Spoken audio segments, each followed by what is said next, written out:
cooked your eyes like eggs in World War II.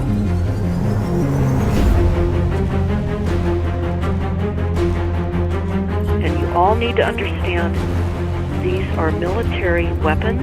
These are assault frequencies.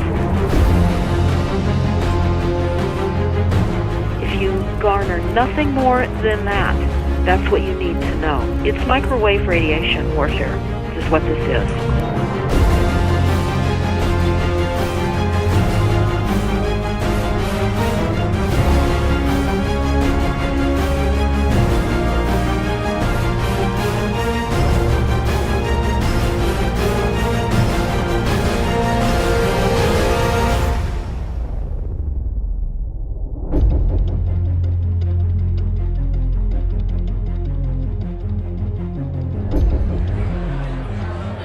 Ladies and gentlemen, please join me in welcoming to the National Press Club Federal Communications Commission Chairman Tom Wheeler.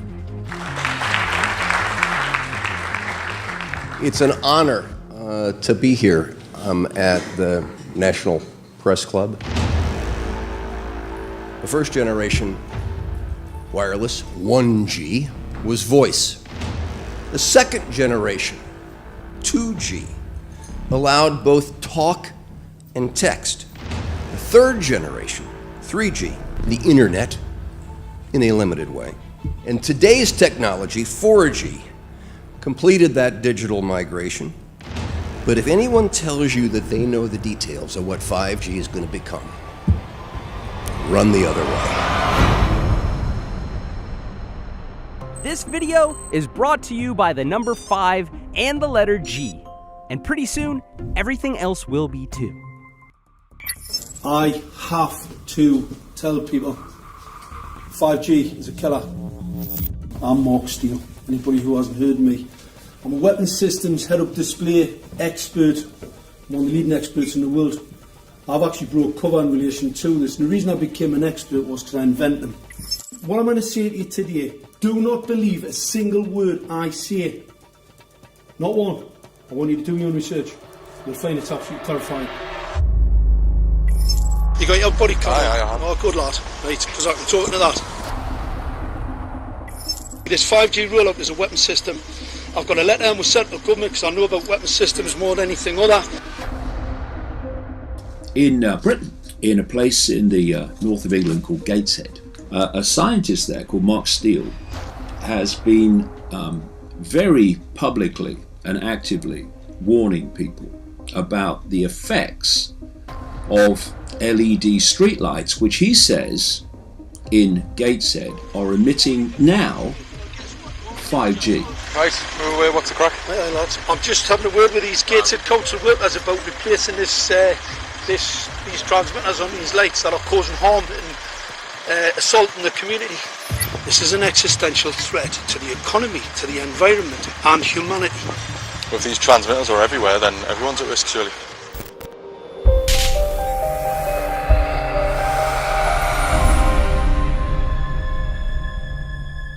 There's a lot of confusion about what 5G is. The G stands for generation. So you started off with the first transmitter system. Back in the 1980s. In the 80s, yeah. So you had 1G, then you had 2G. And as the generations moved on, you started to see more complex signal systems, cleverer pieces of antenna designs, etc., etc. So the whole thing became more data, quicker downloads, etc., etc. However, 5G is something completely different. Alright, let's get a breakdown. Let's tell the people what this really is. This is the 5G transmission device. That's a hell of a beast, that, isn't it? These are the uninsurable transmitters. Just get a good look at that, guys, because obviously I know there's quite a few experts who want to see more detail about the transmitters and the chipsets. Just have a good look, boys. This is the control management system masquerade. There's an antenna there, you see that? What is this phased array antenna here? What's that? This is for phased array, alright? As you'll see, it's got a driver, it's got some chip there. It's one chip. Look at the chipsets on this. This is your dystopian world. What did Gateshead Council say? I'll tell you what, I think we better send some of these educated fools back to school, or just send them to prison, whichever's the easiest. I think prison's probably better. Alright, that's 5G, guys. That's 5G hardware.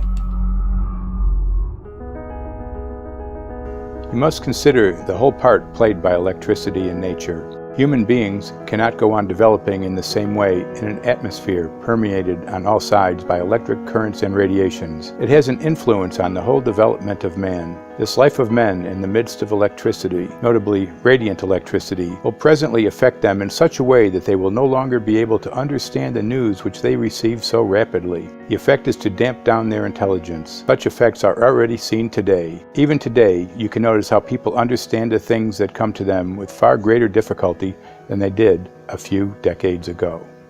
Rudolf Steiner, 1924. Rudolf Steiner noted that in 1924, since then our atmosphere has become far more permeated with electric waves of widely diverse types. There's no doubt now that electric waves, electromagnetic forces, cause direct biological effects. There's thousands of peer-reviewed papers on this subject. There's no doubt about it. But what are these effects? How are they affecting us? What can we do about it? We're now at a stage where we're putting in what's called 5G, which is a special type of broadcast for high-density information transfers. And it turns out that this is the same frequency bands that are used in crowd dispersal weaponry.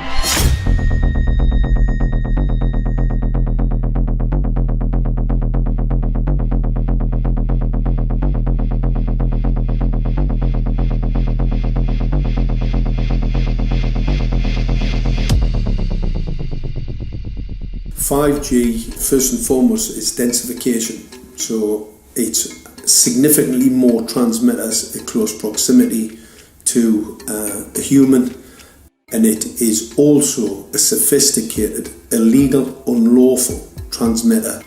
What I mean by that is it is a high gain dielectric lens antenna, and what that allows 5G transmitters to do is to 3D map its environment in your home. The 868 megahertz frequency is specific for battlefield interrogation systems, so sub-gigahertz. It allows the signal to travel through concrete brickwork with ease, and it can actually data gather. It is a target acquiring system. Phased array is basically radar off the battlefield.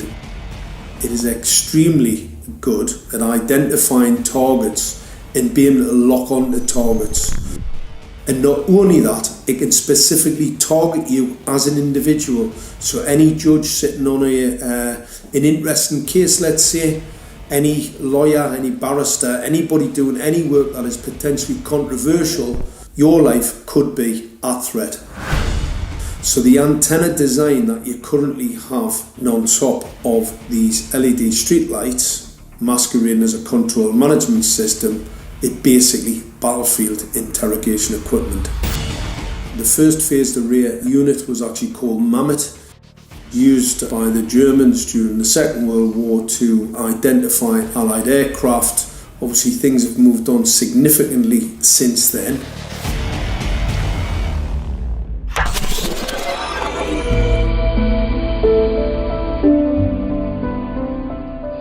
Well, I joined the Royal Navy in 1960, and I specialised in microwave warfare.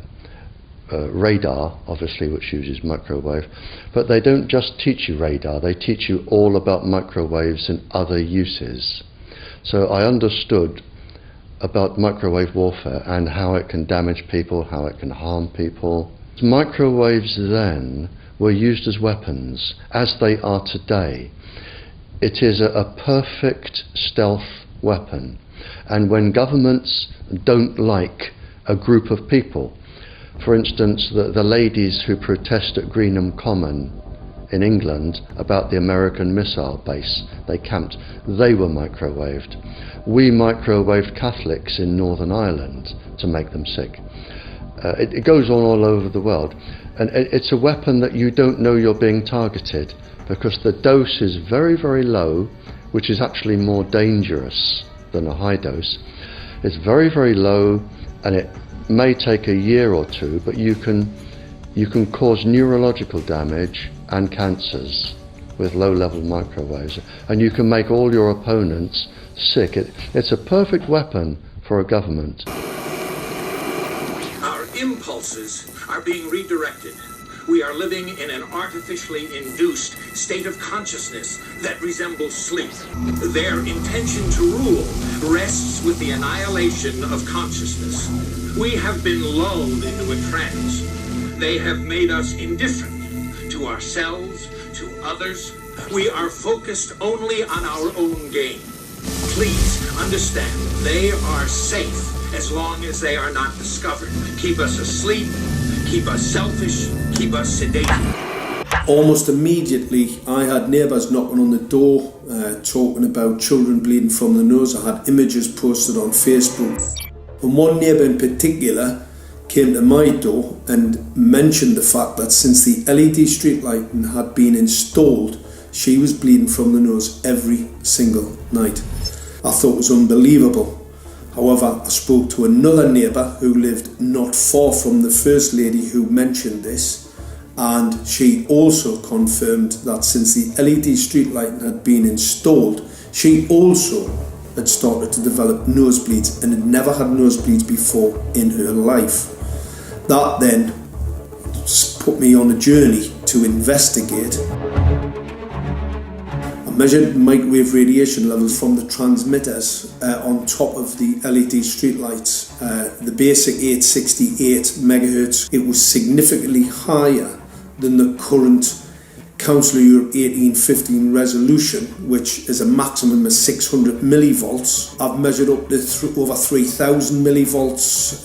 5 to 6 times higher than the guidelines. Significantly higher than the current Council of Europe 1815 resolution, which states that 200 millivolts should be the maximum. The Bioinitiative report states that it should be significantly less than that. So we've got the Council of Europe, that's, you know, the international criminal courts are stating that, you know, the learned judges have said that 200 millivolts, and I'm measuring in bedrooms in Gateshead minimum 600 and up to 4,000. Does this mean that in 2020, 2021, when 5G is destined to roll out globally, that you're going to get those kind of readings everywhere all the time? Everywhere all the time. Worse than that? Worse than that. Yes, 5G will connect the Internet of everything. If something can be connected, it will be connected in the 5G world. Hundreds of billions of microchips connected in products from pill bottles to plant waterers, requiring massive deployment of small cells. We won't wait for the standards. Now, to make this work, the 5G build-out is going to be very infrastructure intensive. We must reject the notion that the 5G future will be the sole provenance of urban areas. The 5G revolution will touch all corners, and that's damn important. The interconnected world of the future will be the result of decisions we must make today.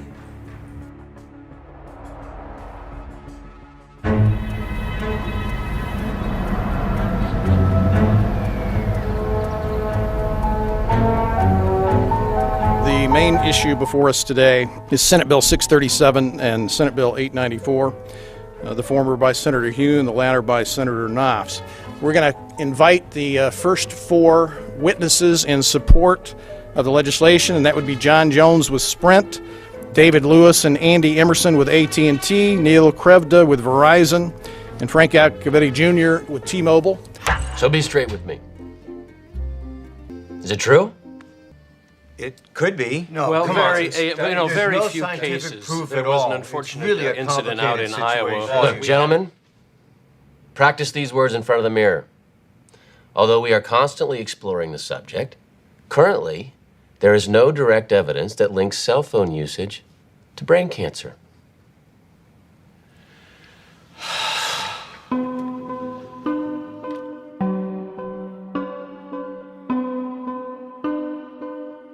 I'm Sharon Goldberg. I'm an internal medicine physician. I've practiced medicine for 21 years, and my background is mostly academic, internal medicine, hospital-based, clinical research, and medical education. I'm a certified Microsoft small business specialist. I've worked on space station designing the cabling system for the airlock module, where I was responsible for EMI, EMC analysis, which is electromagnetic interference, electromagnetic compatibility. I am a professor in the Department of Epidemiology, Biostatistics, and Occupational Health, and I teach there both toxicology and health effects of electromagnetic radiation. My name is Daphne Tachover, and I'm the founder of an organization called We Are the Evidence. We are an organization that represents the many adults and unfortunately many children who have become very sick from wireless technology radiation. There seems to be a couple false Easter eggs being put out there right now. I want to make sure we dispel that right off the gate. The effects of wireless on health scientifically are very, very clear. So it's always pushed back to the definition of an acceptable level of radiation. And that's what this is, by the way. This is about radiation. Wireless radiation has biological effects, period. My name is Dr. Angie Kolbeck.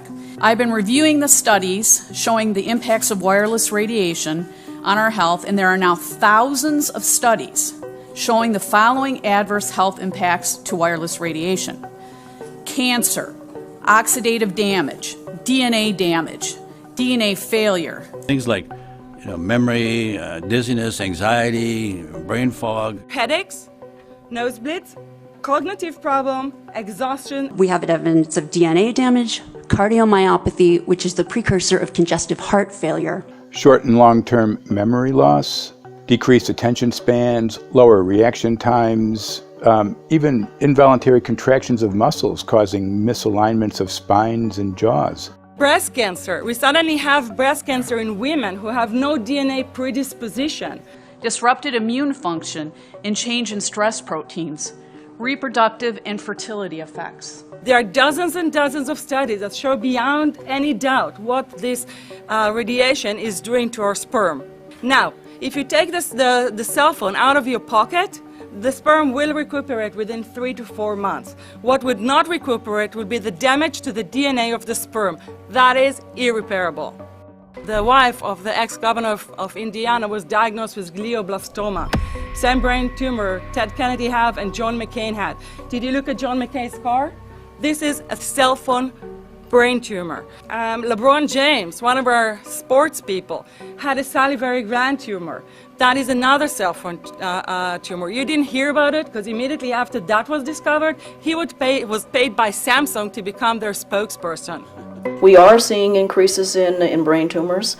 We're seeing increases in Alzheimer's. We're seeing increases in all of the neurotransmitter diseases, ALS, Lou Gehrig's disease, Parkinson's. These are all disease systems that are known to be associated with low-level energy exposures. We talk about 24/7, around-the-clock exposure, wherever you are and your whole body. You never get away from it. And it seems from our studies that maybe your immune system can cope with for a time, but it will deteriorate. Then the irradiation will definitely damage cells at a deeper level, and the question is what will then happen? These are out of peer-reviewed papers, so these are not just hypochondriacs thinking that they're doing it. We're having real problems with this. This is no longer a subject for debate when you look at PubMed and the peer-reviewed literature. These effects are seen in all life forms: plants, animals, insects, microbes. So 5G is not a conversation about whether or not these biological effects exist. They clearly do. There is scientifically evidence that is so strong that you can be certain that the standards used by the FCC to manage health effects are wrong. We need to start measuring how much radiation are people being exposed to. before we roll out 5G, there are 4 kinds of electromagnetic fields that we know are harmful to human health.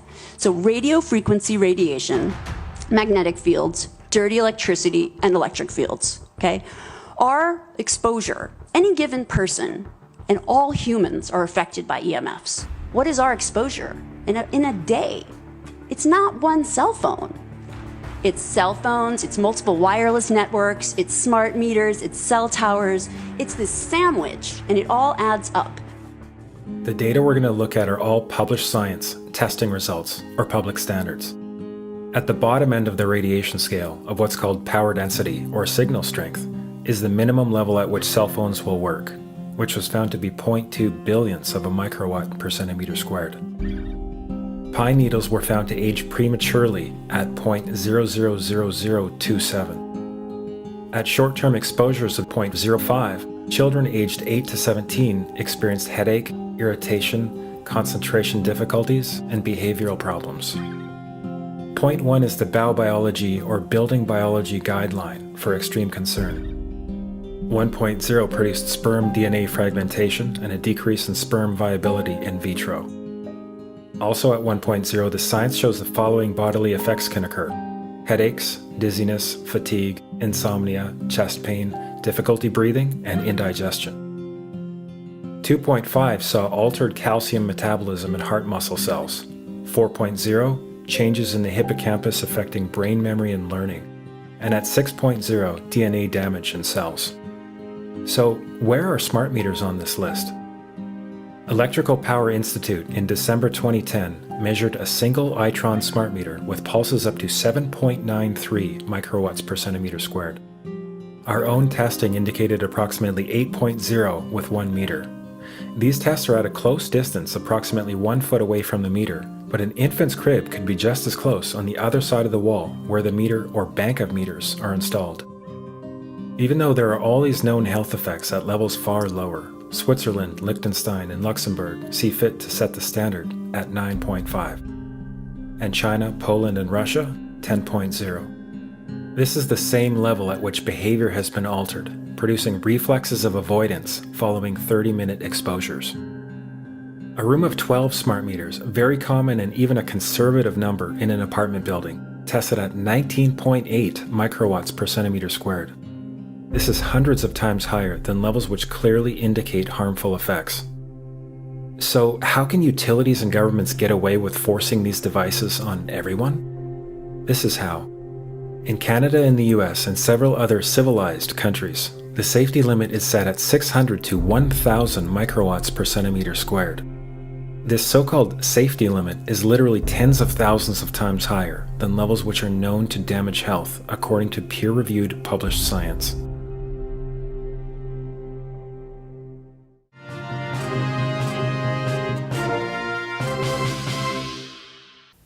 Faster, better, more reliable internet. That's the promise of 5G technology, but there is also the peril.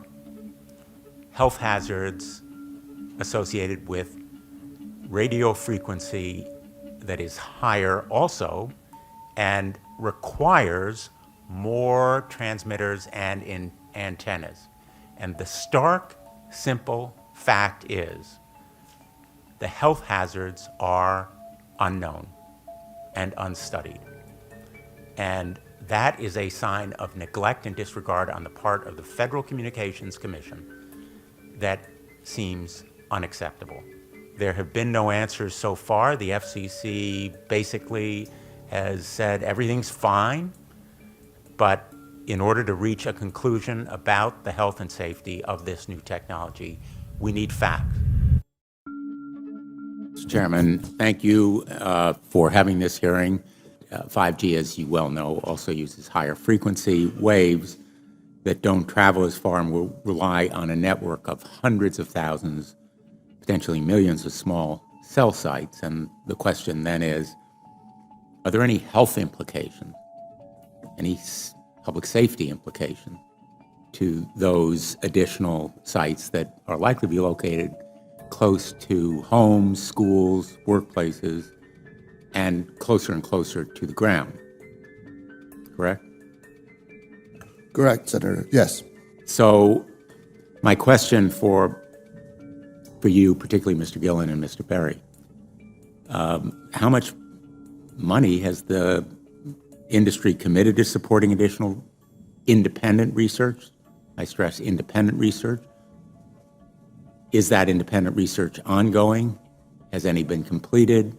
Where can consumers look for it? And we're talking about research on the biological effects of this new technology. Thank you, Senator. I think, thank you for your focus on the issue.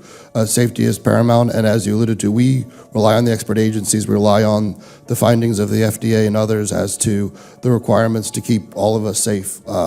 There are no industry-backed studies, to my knowledge right now. Happy to visit with you as to what opportunities you think there needs to be more studies, and we're always for more science. We also rely on what the scientists tell us. So essentially, the answer to my question, how much money? Zero. I can certainly follow up with you, Senator. To my knowledge, there's no active studies being backed by industry today. Anybody else know of industry commitments to back research, fund it, support it, to ascertain scientifically the health effect? No, I'm not aware of any. So there really is no research ongoing. We're kind of flying blind here, so far as health and safety is concerned. Thank you, Mr. Chairman.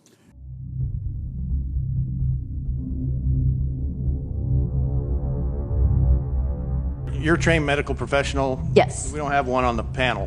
What are we to make of the American Cancer Society, for example, telling us there's no evidence of harmful product? Many of these organizations have conflicts of interest. Very briefly, if you can, what do you mean by conflict of interest? One of the first things that you teach residents is that you always have to look at the funding. There's a tremendous amount of sponsored research by people who are hired to do studies to find no effect. And that's plagued this field in a number of countries. The radio frequency radiation work that we did was supported by Motorola. The relationship was really very cordial and very stress-free, but only up until we started generating data. These folks were very, very upset and began to talk about how are they going to handle this, what sort of spin can we put on this, what can we expect from this, and from that point on the relationship changed.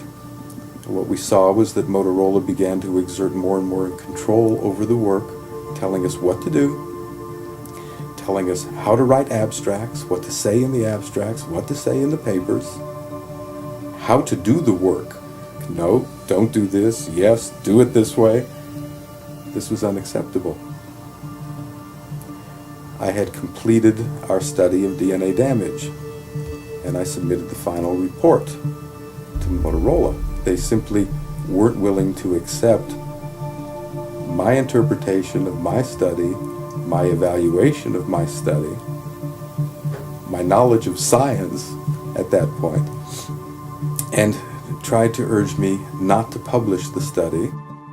Did you hear about people coming to you as far as having complaints about illness? We were made aware of health complaints following installation of smart meters, and we wanted to verify this using our field work. So I measured the field of about 30 different people while they stood 1 foot in front of the smart meter, and in every single case, the human energy field was obliterated as they stood in front of the smart meter. So in our first slides, what we see is normal cells, and the structure of the cells is intact and sound. This is what we would expect from a normal sample. So after 2 minutes of exposure in front of the smart meter at about 1 foot away, we see a totally different story. Sample 1, you can see a lot of degradation in the cells. The cell walls have been broken, and you see changes in the cells which are called mycoplasma. It shows a mutation to the cell. In the second sample, we see a different type of degradation to the cell membranes. You can see a corrugation here. This is called bottle cap formation, and it's known that this occurs due to oxidation or exposure to free radicals. So this third subject, when we did her sample, she had to be pulled away from the meter after 45 seconds because she complained about an increasingly severe headache. And here you see a phenomenon called rouleau, where the red blood cells are stacking up, which makes it very difficult for the blood to deliver oxygen to the tissues as they would be their normal function. Every single one of these is a degradation. Every single one of these shows a trauma to the blood cells, and that came from something, and the only variable was the smart meter. The good news in all this is the patient and the blood can return to normal once they have been removed from the influences of these stressors.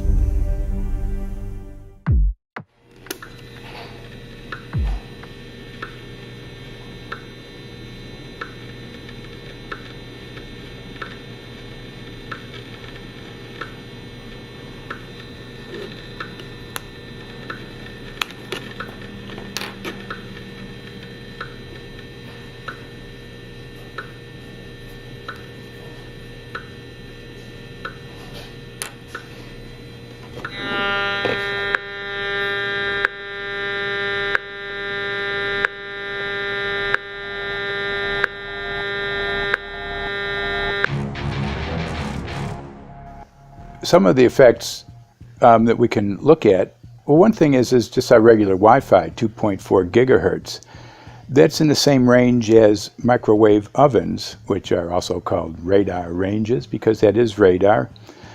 2.4 gigahertz is interesting. It's not the peak absorption rate in water for microwave frequencies, but it's at a point where it allows full penetration, because if it came in at the peak, it would prevent the insides from getting warm. So that's with basic Wi-Fi. Now when we look at 5G, 60 gigahertz, this is what they call active dispersal sort of weaponry, just to keep people back. It burns the skin. It doesn't penetrate, but 60 gigahertz is the frequency of oxygen molecule absorption. Since they have electrons that they share with each other, what we breathe is actually O2, pair of oxygen. So being bombarded with 60 gigahertz could very well impair our oxygen absorption rates in our body, and thereby the whole basis of our living system. Martin Pall says, putting tens of millions of 5G antennas without a single biological test of safety has to be about the stupidest idea anyone has had in the history of the world. So assessing all this, we have experts in various fields: military EMF weaponry, biological effects on humans, firefighters that are getting cognitive impairment by being there in them, countries that are banning these sort of technologies around schools because of the impairment to cognitive. Let's weigh that up in light of what Rudolf Steiner said in 1924 about just mere radio causing the impairment of cognitive functions on people, that they can receive news from around the world, but they can't understand it as well because of the effect of the electricity. We have to say, something smells sinister here.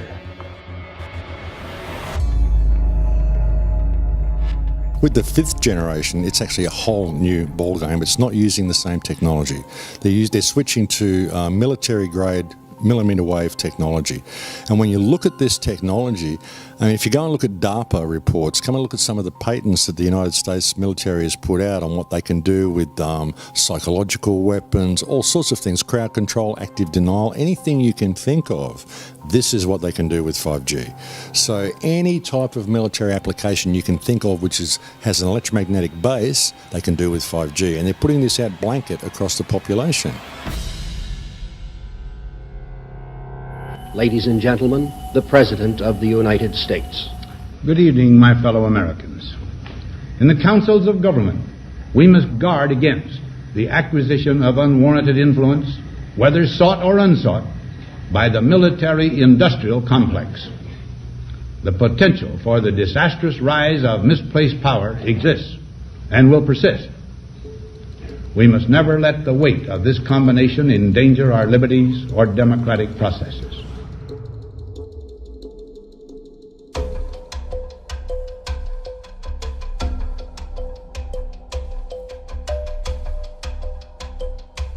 The FCC is a capture agency. They probably conducted what I believe to be the biggest fraud on the public ever conducted. The FCC has been described by Harvard University's Center for Ethics writer Norman Alster as the most captured agency in D.C., acting more as an industry cheerleader than a regulator. This is especially true today with 5G, where there are serious safety concerns and potentially misleading information coming from the FCC. For example, the previous chairman of the FCC is Tom Wheeler. He was the head of the Wireless Lobby Association for 14 years. Now remember, Obama told us there would be no lobbyists in his administration, so he took the biggest lobby and put him as a head of the FCC. And that's damn important.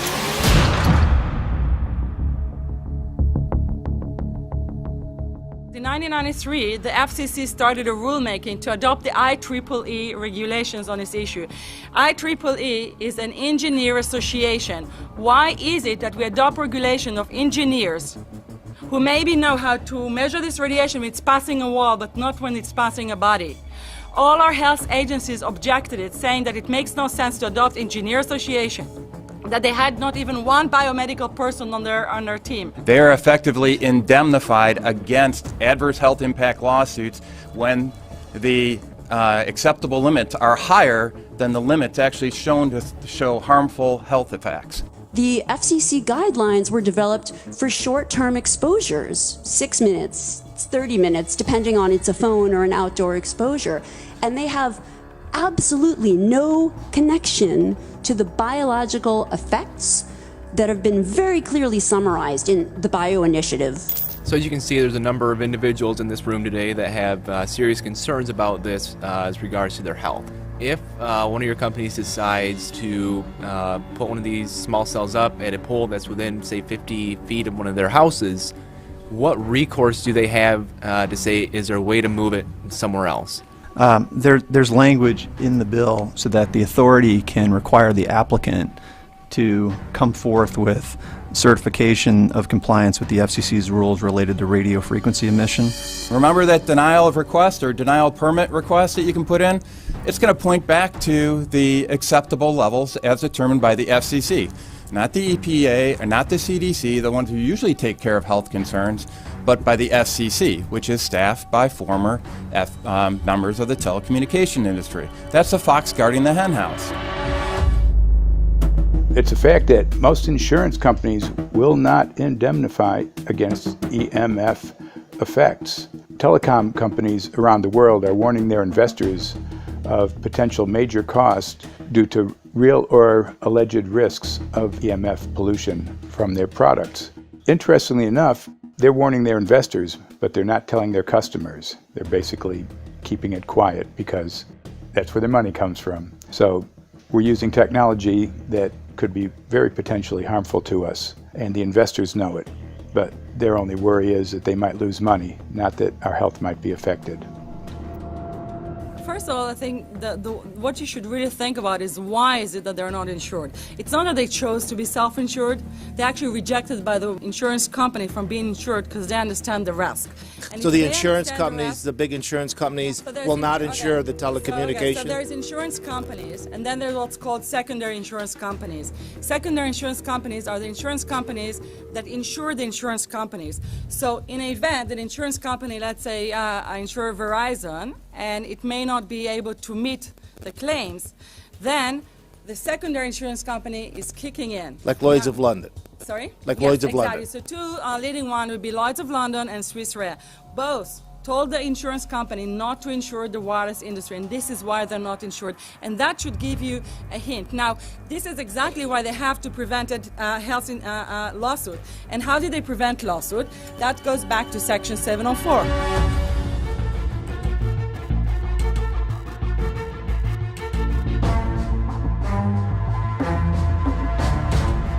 Section 704 was passed in 1996. This is how our rights in regards to health were taken away by the wireless industry. What this legislation did, it gave the power to regulate the health effects of wireless technology to the FCC. FCC is a spectrum auctioning agency. It's not a health agency. They don't even have one biomedical person on their team. And then the other thing that Section 704 did, it actually took the power from the states to regulate location of cell towers based on health. And what does it mean? It means that if they want to put a cell tower in front of your home, you cannot go to your city council and say, hey, stop, I don't want it. I just heard in a lecture that there are 10,000 studies proving that it's harmful. I don't want it. My child is sick. They would tell you, stop. You're not allowed to mention this in the city council because Section 704 says that if you will, and if the application will be rejected, the city will be sued, can be sued by the wireless industry.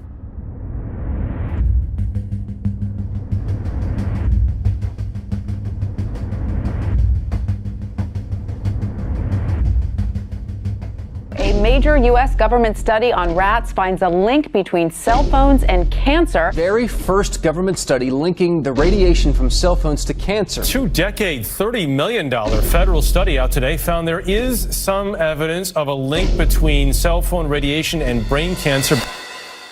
Professor, what is the NDP? I've heard that study several times. NDP is what? So it's a $25 million study on rats and mice that was supposed to demonstrate that there were no effects of radiation below thermal.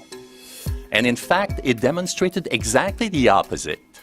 And it follows on the heels of two major studies on animals that said exactly the same thing. And that study was designed perfectly to make sure that it cannot be challenged, that there will not be any doubt. That's why it took them 14 years. That's how they prevented discussion of health.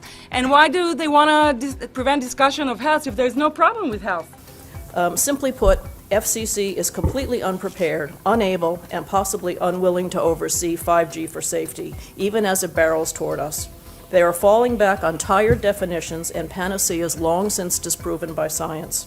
To make matters worse, recent FCC rulings and numerous industry-friendly bills passed at state and federal levels between 2016 and 2018 removed the last vestiges of local and state review over infrastructure siting, just when we need it the most. When those first studies were performed years and years ago, nobody knew about the importance of the microbiome, the role of the microbiome and the immune system, and even less the role of the microbiota inside our brains, that is, the microbes that are normally resident inside our brains, whose influence on brain function is nothing but immense. And you may think, well, who cares about the microbes? The less microbes we have, the better it is. Well, we know by now that this is not absolutely the case, because microbes are truly essential for the development and function of all our organs and systems. Our immune system is based on the microbes we have in our gut. And our brain also has microbes that influence its function. In tests, it's been found things like mold. If you grow mold inside a Faraday cage, it'll grow one way, and then even if the electromagnetic fields are around, take the Faraday cage away and some sort of 600 biotoxins are developed within the mold because of the effects of the EMFs upon it. Electromagnetic fields, even of weak quality, have an effect upon our microbiome, which is really essential to our whole being. This is going to eviscerate microbial DNA inside human beings, which is our effective operating system, number one.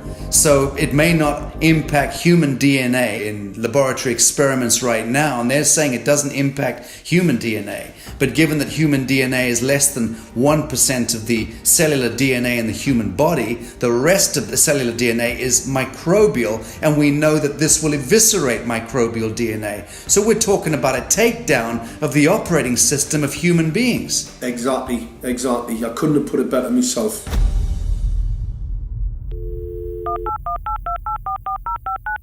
John Brandt. Morning, Mr. Brandt. Wow, this is Amanda from Virginia. Hi, how are you? Hi, I've been trying to get a hold of you for months now. You guys are covering up chemtrails. No, we are not covering it. We have no reason to cover up chemtrails. Of course, you have every reason to cover it up.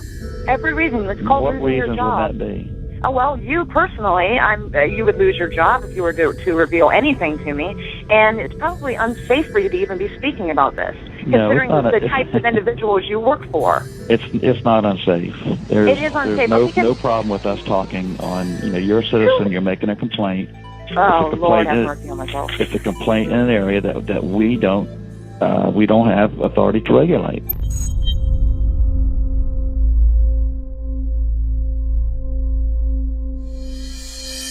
So the connection between chemtrails and 5G.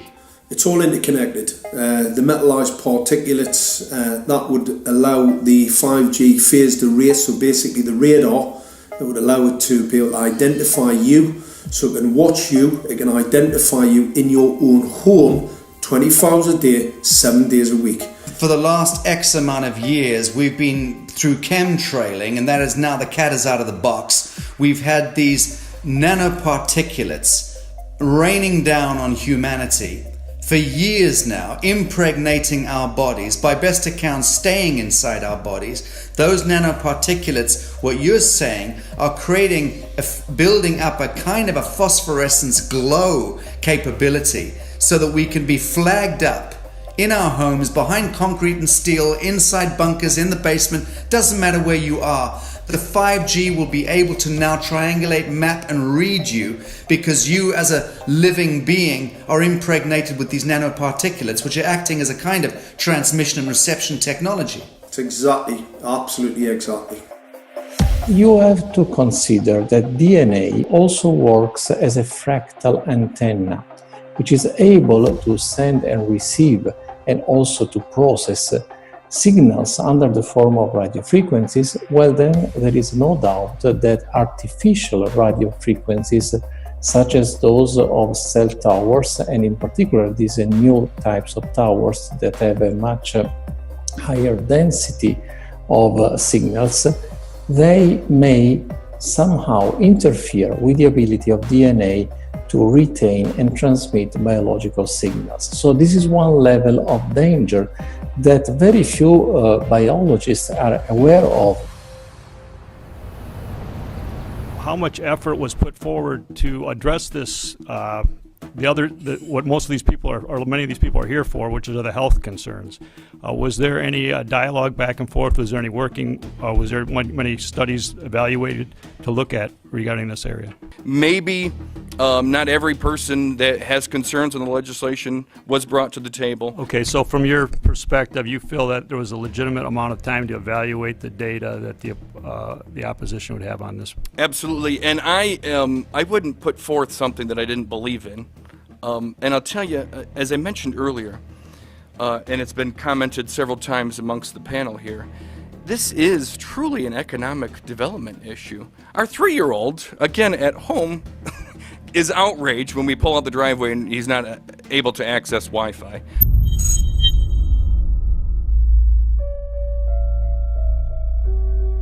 I think anyone who puts Wi-Fi into a school should be locked up for the rest of their life.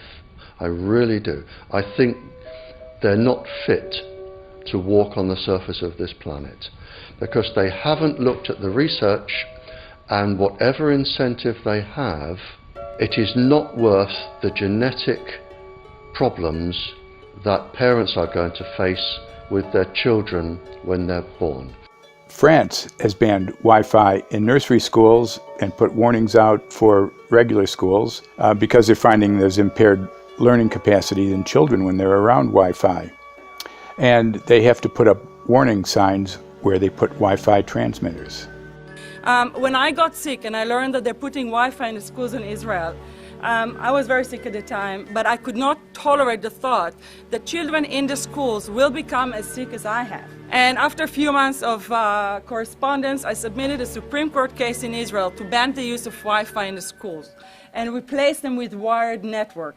The 4 top diseases that kill our children, our young adults right now, are brain tumors, thyroid cancer, testis cancer, rectal cancer, everywhere we put our cell phones.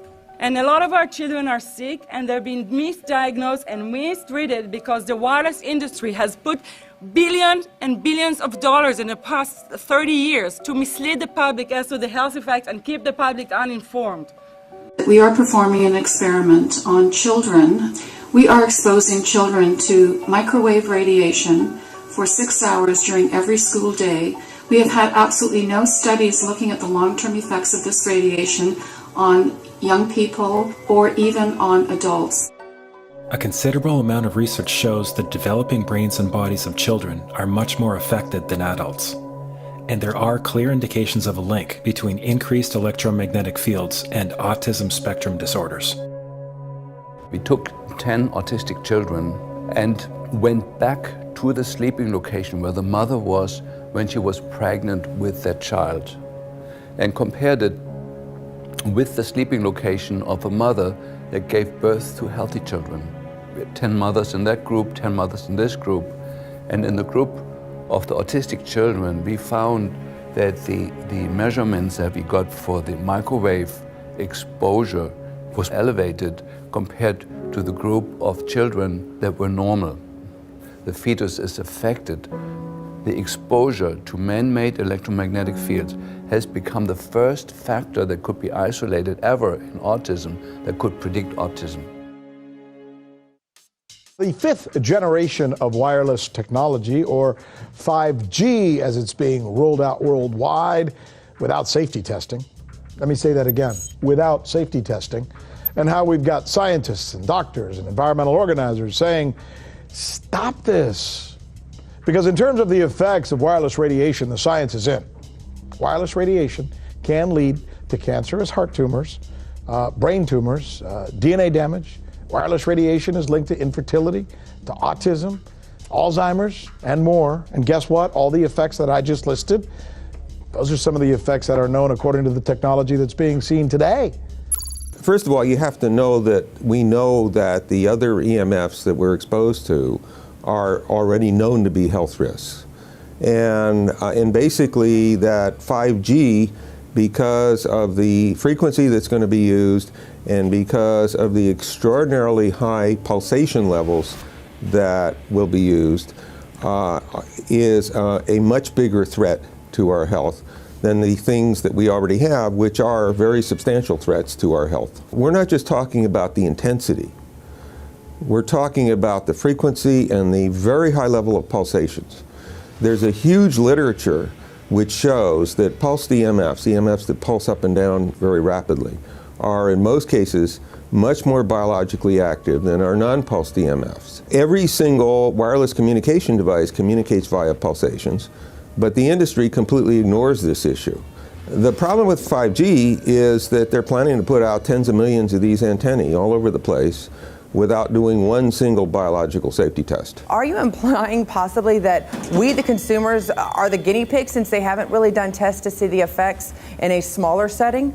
I mean, that's not an implication, it's a statement. We are, yes. Cancer is not the main concern that I have. I'm really concerned about sperm count and about effects on pregnancy.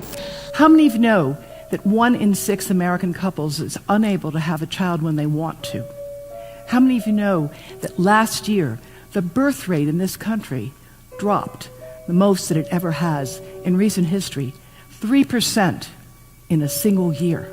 People look at the sperm, and people use cell phones, and the sperm, usually sperm swim, and they swim straight. But if you expose them to radio frequency, mobile phone waves, they swim in a circle. Studies have been done here in Australia, taking sperm from healthy men. And one test tube gets exposed to cell phone radiation, and one test tube is not exposed to mobile phone radiation. And then the results are evaluated. And this is a measure of vitality. We measure how well the sperm swim. This is a measure of motility. This is a measure of mitochondrial DNA damage. They have 3 times as much damage on their DNA if they have been exposed to mobile phone radiation. The data on that are rock solid. Cell phones can damage sperm quantity and quality. Your embryo, your uterus in the fetus, where your child is developing for the first 100 days, in the ovaries, the eggs do not have that protection. So they are at maximum risk from radiation. And for the first month or so, you wouldn't even know you were pregnant. You wouldn't even be taking precautions. That is the main danger area. So you give birth to a daughter, but her ovaries are now contaminated. She may be normal, she may be genetically damaged, but her ovaries are at the most risk. So when your daughter grows up and she becomes pregnant and has a baby, this is where one of these eggs will be fertilized and come out. So the real damage here is your grandchildren. That is where it is going to show most. Do you think that there is a chance that within the third generation of females, they may be irreversibly sterile? Not in the third generation, but in the fifth generation, and that would for humans be something in the order of 150 years ahead of us. And of course, then it's too late to say that you are sorry, and it's very too late to say stop.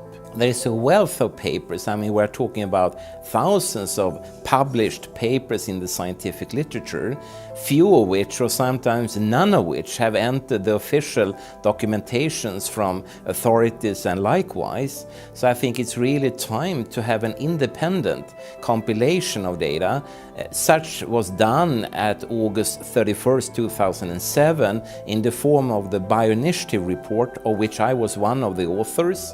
And then we put together approximately 2,000 scientific references on a little bit more than 600 pages, clearly saying that if you, for instance, if you are a rat or a mouse or a cell or a molecule, you should definitely not allow yourself to be exposed to this. And in the meantime, we have this full-scale experiment using our own kids. One interesting case, John Patterson. He was a telecommunications engineer in Sydney, Australia. Very brilliant man. For 20 years, John tested Telstra digital systems. Over the time, he realised the dangers of electromagnetic radiation. It disrupts the bioelectric system of your body, which is really your brain, your nervous system, how your muscles talk. And he tried warning of these effects through different agencies, through his company. Got all the test gear out and measured it and drew up a report, and I was immediately removed from service. Finally, in 2007, he took matters into his own hand. He commandeered a used British Army tank and went and destroyed 6 cell phone towers in Sydney, Australia, because he wanted to stop this. He was trying to make a point. The message was that how dangerous it was.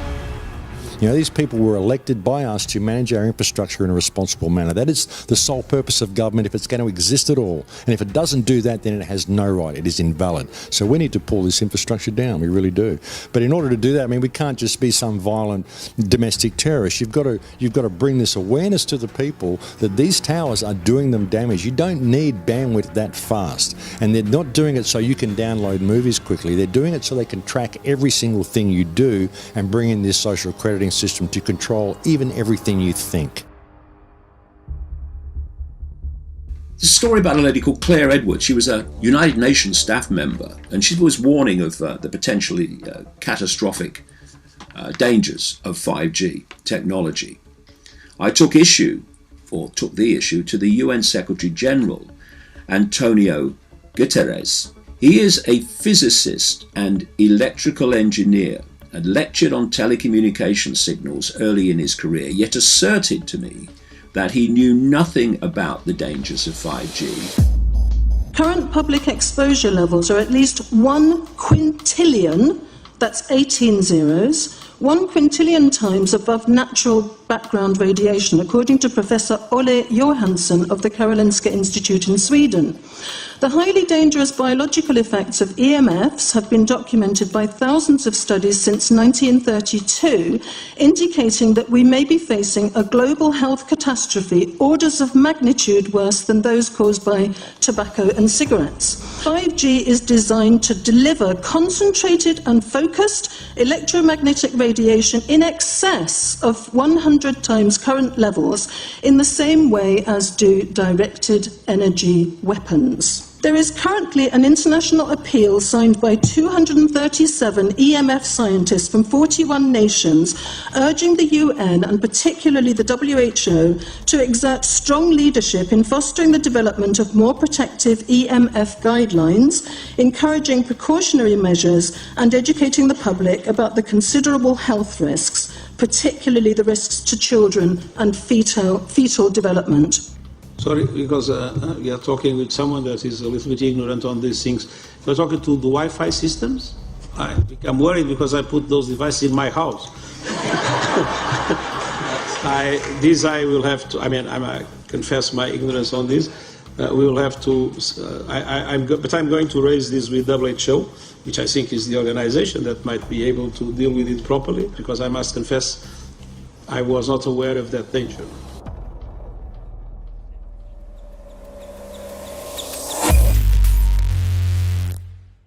In 1996, when the Telecommunications Act was passed, in it was a provision essentially that kept local officials from addressing health issue concerns when approving or not approving a cell tower. So that's correct. But then something new is happening. We've talked a lot about it on the Solari report, thanks to Jason Bowden-Smith and his website EMF Warriors. But this is new. This is very, very new. So you're basically, sending out an appeal on something that in one sense hasn't happened yet. This is not just an incremental change. This is a big step up. It's a sea change. An onslaught's not an improper word. It's a bombardment.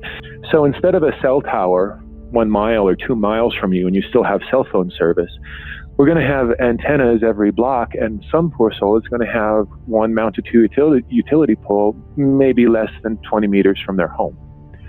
So this kind of, invasive bombardment with this many antennas, I mean, just in 1 square mile, if you do the math, 1 per block and 16 blocks per mile, that's about 250 antennas per square mile. The millimeter wave is untested. Former FCC Chairman Tom Wheeler openly said that they don't plan to test. We won't wait for the standards. And then our appeal also addresses the fact that there's a plan to roll out 5G through satellites in low Earth orbit. So 20,000 satellites, which will cover every square foot of the planet with a 5G signal. 6, 5, 4, 3, 2, 1. Night after night, politicians and other leaders were telling Americans that Sputnik revealed that we were at great risk. Not just our pride, but our security is at stake. If Russia wins dominance of this completely new area, well, I think the consequences are fairly plain. Probable Soviet world domination. We choose to go to the moon in this decade and do the other things, not because they are easy, but because they are hard. Because that challenge is one that we're willing to accept, one we are unwilling to postpone, and one we intend to win. Welcome, everybody, to the White House. This is White House 5G Summit. My name is Justin Clark. I'm the Director of Public Liaison, and we are thrilled to have you here today. Really happy to be joined by a lot of leaders in industry, members of Congress and the Senate, White House leaders on this, and people from the FCC. Before we start, one, we are government, so don't assume we know anything, okay? I do agree, I don't know anything. I have become accustomed to giving speeches in my new position on subjects about which I frankly know very little, and we need more cell towers and connections in Connecticut, my home state. It's ridiculous. The U.S. is in the lead thanks to our private sector as well as the work of the FCC and this administration overall. But China and South Korea and many other countries are eager to claim this mantle. We have every intention to deploy 5G first and reap the benefits of faster and more robust wireless. Yes, I hope we beat China, of course. And get to gigabit speeds and low latency, and the race has begun. Let there be no mistake. The race to 5G is a sprint. Winning the global race to 5G, it's a national priority. We must bear in mind the national security implications of winning the race on 5G. Today we're talking about the importance of being first in 5G, continued commitment to putting America first in the race to 5G. We're calling it America First, 5G First. Well, our strategy is called the 5G Fast Plan, a plan to facilitate America's superiority in 5G technology. Connected devices for health applications, which I love, has the capacity to make people healthier, as I understand it, a lot of medical applications. Industry is not asking the government for money to build 5G networks. They're asking us to cut the red tape that surrounds infrastructure deployment. We cannot let today's red tape strangle the 5G future. The red tape slows and sometimes stops the building of densified network facilities necessary for 5G. As we continue our efforts to keep government out of the way so that America can continue its leadership for America to win the race to 5G.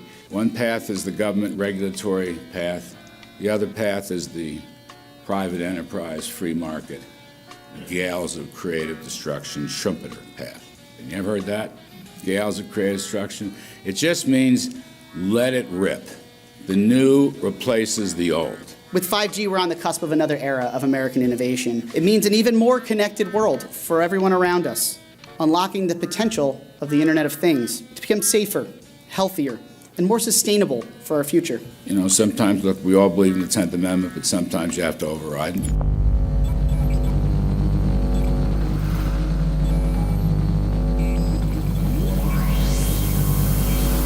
By the way, the 1996 bill permits that kind of override. We're not here to be completely heavy-handed, but sometimes you got to do what you got to do. And some of these states or cities that don't want to cooperate want to shake us down. We can't allow obstacles and barriers to stop this movement. That's all.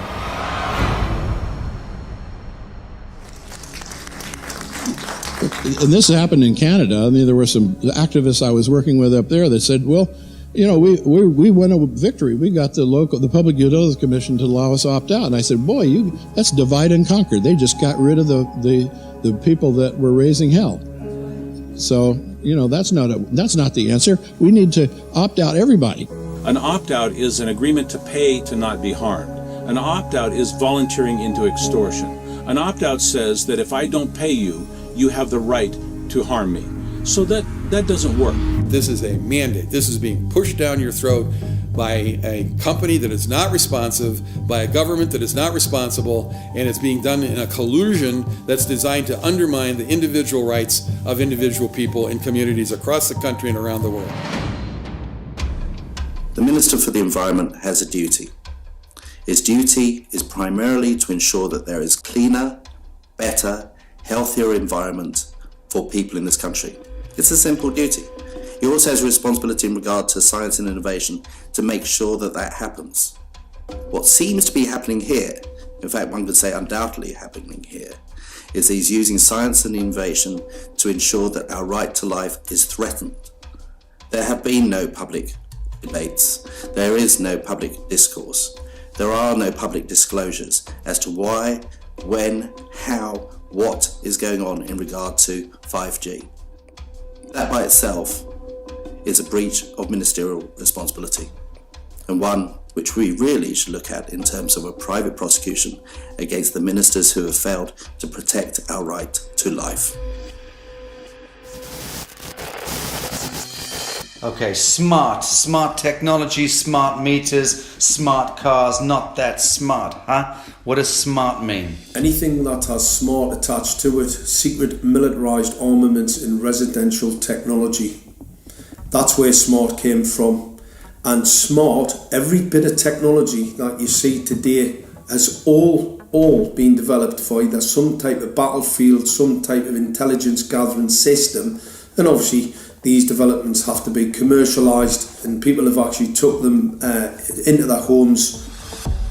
The definition of a smart grid is a wireless system that will fundamentally turn every single appliance in your home into the equivalent of a transmitting cell phone. That's every computer, every television, every furnace, every air conditioner, every coffee machine, every printer, every single appliance that you have in your house will eventually, in a smart grid, have an antenna that's embedded into it that will transmit your usage data to a smart meter on the outside of your home that will then transmit your usage data to another tower receiving that usage signal that will then go to the utility company for supposedly billing purposes. Not all signals will just be about your individual use. There will be aggregate meters that will bounce signal from house to house to house within a neighborhood that will then accumulate all of the usage data that will transmit that to the utility company. Now, what that will do is that the end metering system that is transmitting all of that data will be firing an RF signal at many, many times a second, which will increase the average homeowner's radio frequency radiation exposure exponentially. This picture shows some aphids on the leaf of an orange tree shortly after radar equipment was installed at a nearby airport a number of years ago. I noticed that every few seconds all the aphids would tense up in unison and do sort of a little dance, as you see in the picture. Upon further investigation, I found that the interval of time between the activity of each dance coincided exactly with the rotation of the radar rotor device at the airport, which was a distance of approximately 14 miles. The antenna arrays create this steerable beam, which helps concentrate the energy. The beams get pointed at the user. What's a MIMO tank? Massive in, massive out. British government have got a plan to roll 400,000 out. This is so that you've got 5G in every nook and cranny, every part of the countryside, so that you can have autonomous tractors, believe it or not. However, those transmitters, these are radar. It is phased array radar.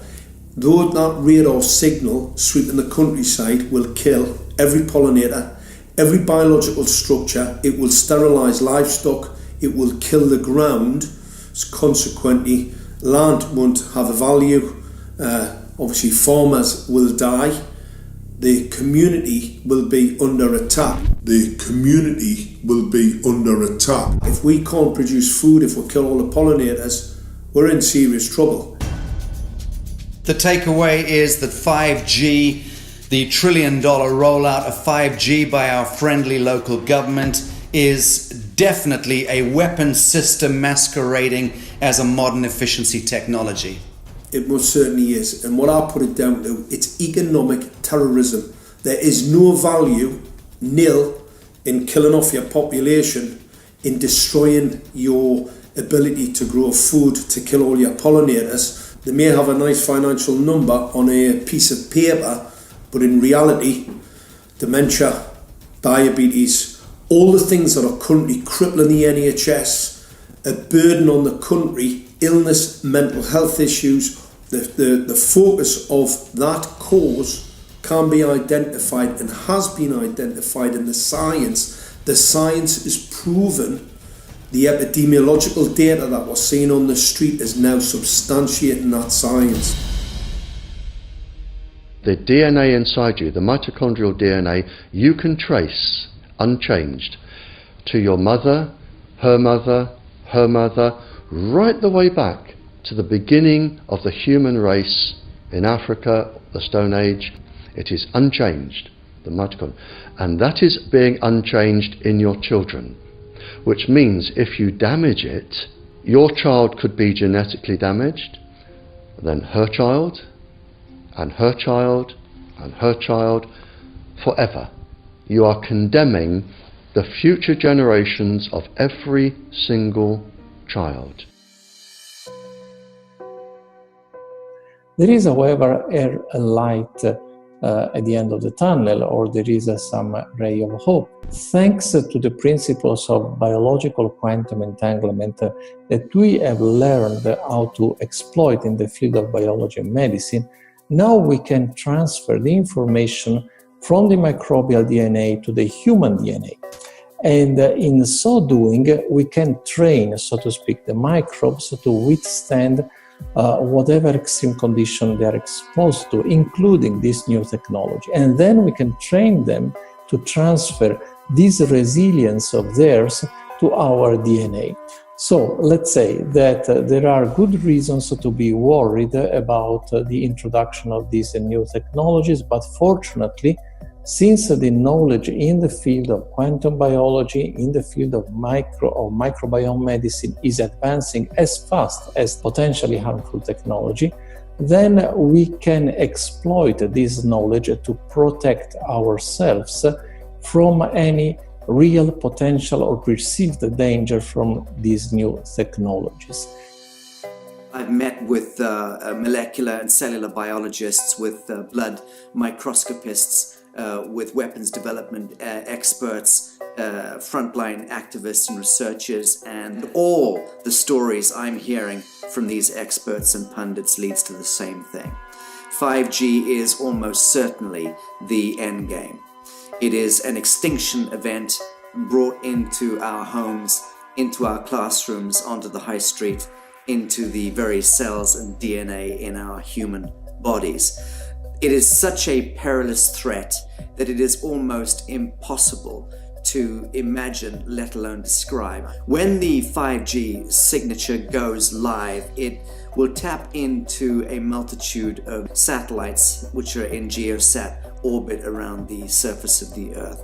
Millions of surface antennas will pick up that signaling and will then scatter the signaling into hundreds and hundreds of millions of different micro antenna systems set up on street lamps and even in your home, which you're not aware of incidentally. The LED light bulbs in your home invariably contain the micro or nanotech lens flare capacitors which will receive the 5G signaling, and it will proliferate the 5G signaling everywhere by exploding the signal into billions of photons which will target everything all at the same time. This is stealth technology. This is invisible science. But what it means in simple terms is that you will be flagged up, visible, trackable inside your own home. Anywhere you move on the surface of the Earth, they will have a lock and load tracking capability over you. You will be visible to invisible masters, each one of us, all the time. Today, our governments and the corporate sector have managed somehow to infiltrate the mainframe of our civilization and are pushing through a $20 trillion infrastructural rollout without any, and I mean without any, health science running behind it. There have been no tests. Your government and your health authorities are either in collusion on this matter of genocide and ecocide, or they're just damned stupid. And I would suggest it is the latter.